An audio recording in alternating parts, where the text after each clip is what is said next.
हमको तो ये कौन बोल रहा है? बाला साहब ठाकरे कौन है? क्या है? आपको क्या मालूम है? आप 10 बार पार्टी बदलने वाले ये लोग हैं। संजय राउत जी, ये घुसखोर है। संजय राउत जी, हमने आपको इंटरप्ट किया है क्या? पूरे देश में रोहिंग्या बांग्लादेशी 3 करोड़ से ज्यादा है, उनको निकालना जरूरी है। और ये मूवमेंट सबसे पहले मुंबई में हमने शुरू किया था, आपको मालूम होगा। Speaker honourable member Sanjay Raut. Thank you very much sir. ये इमिग्रेशन एंड फॉरेनर जो बिल है, जब ये टेबल किया गया तो हमारे गृह मंत्री जी ने कहा कि ये देश धर्मशाला नहीं है और हम धर्मशाला नहीं बनने देंगे। ये देश को धर्मशाला बनाना किसी का मकसद भी नहीं है और कोई बनने भी नहीं देगा। लेकिन ये देश जेल भी नहीं है। ये देश जेल भी नहीं, अगर धर्मशाला नहीं है तो ये देश जेल भी नहीं है। हमको तो ये कौन बोल रहा है? बाला साहब ठाकरे कौन है? क्या है? प्लीज प्लीज प्लीज इधर से प्लीज कुछ भी कमेंट करते हैं वहां से। प्लीज नहीं, हम सुनते रहते हैं, बोलते रहते हैं। क्या है? आपको क्या मालूम है? आप 10 बार पार्टी बदलने वाले ये लोग हैं। संजय राउत जी, ये घुसखोर है। संजय राउत जी, प्लीज हमने आपको इंटरप्ट किया है क्या? प्लीज प्लीज नहीं, सब कमेंट्री रोको। मेरा टाइम अभी शुरू हो गया। तो 10 साल से ये देश के लोगों को एक तरह से जेल में रखा गया है।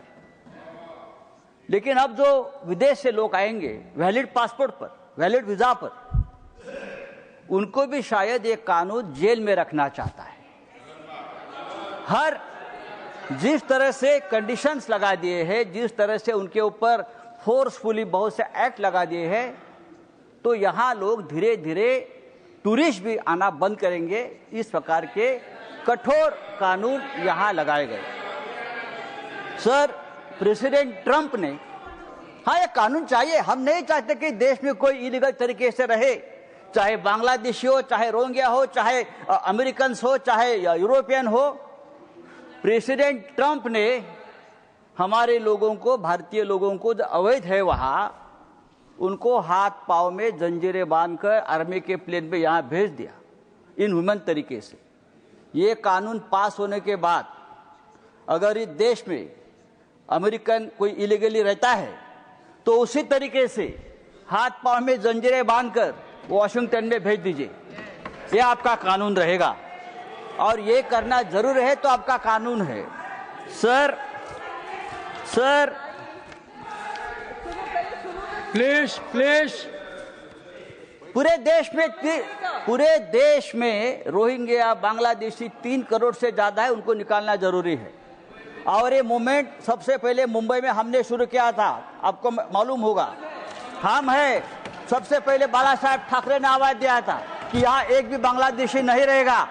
ये हम लोग हैं जो उनके साथ मुंबई में। यहाँ क्या है सर, बिल में जो सेक्शन 7 है, सेक्शन 7 कहता है कि जो फॉरेनर यहाँ आएगा, सेंट्रल गवर्नमेंट डिसाइड करेगी वो कहाँ ठहरेगा, उसकी मूवमेंट कंट्रोल करेगा। वो किस होटल में ठहरेगा, कहाँ घूमेगा, कहाँ जाएगा।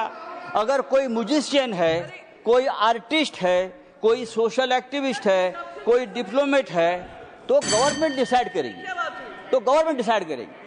अगर कोई डिप्लोमेट्स है, कोई स्टूडेंट डेलीगेशन है, कोई जर्नलिस्ट है, देश में आता है और किसी प्रमुख नेता को मिलना चाहते, चाहे सोनिया गांधी जी को मिलना चाहते हैं, लीडर ऑफ अपोजिशन को मिलना चाहते हैं, राहुल गांधी जी को मिलना चाहते हैं, उद्धव ठाकरे साहब को मिलना चाहते हैं, तो गवर्नमेंट से आपको परमिशन लेनी पड़ेगी। मैं उनको मिलने जा रहा हूं, अगर वो आपको अलाउ करेगा आप मिलो। आप अगर वो मना करते हैं सरकार, तो आप उनसे नहीं मिल सकते। इस प्रकार से बहुत से प्रावधान इस कानून में है। इसलिए मैं कहता हूं आप इसको जेल बनाना चाहते हैं। देखो, इस देश में जो टेररिस्ट आए हैं, इस देश में जो इलीगल लोग आए हैं वो वैलिड पासपोर्ट पर नहीं आए हैं। कसाब जैसे लोग आए वो यहाँ पासपोर्ट लेकर नहीं आए। कसाब और उनके साथ जो टेररिस्ट आए वो वहां समुद्र मार्ग से इलीगल तरीके से आए, घुस गए, हमला कर चले गए, सरकार को पता भी नहीं चला।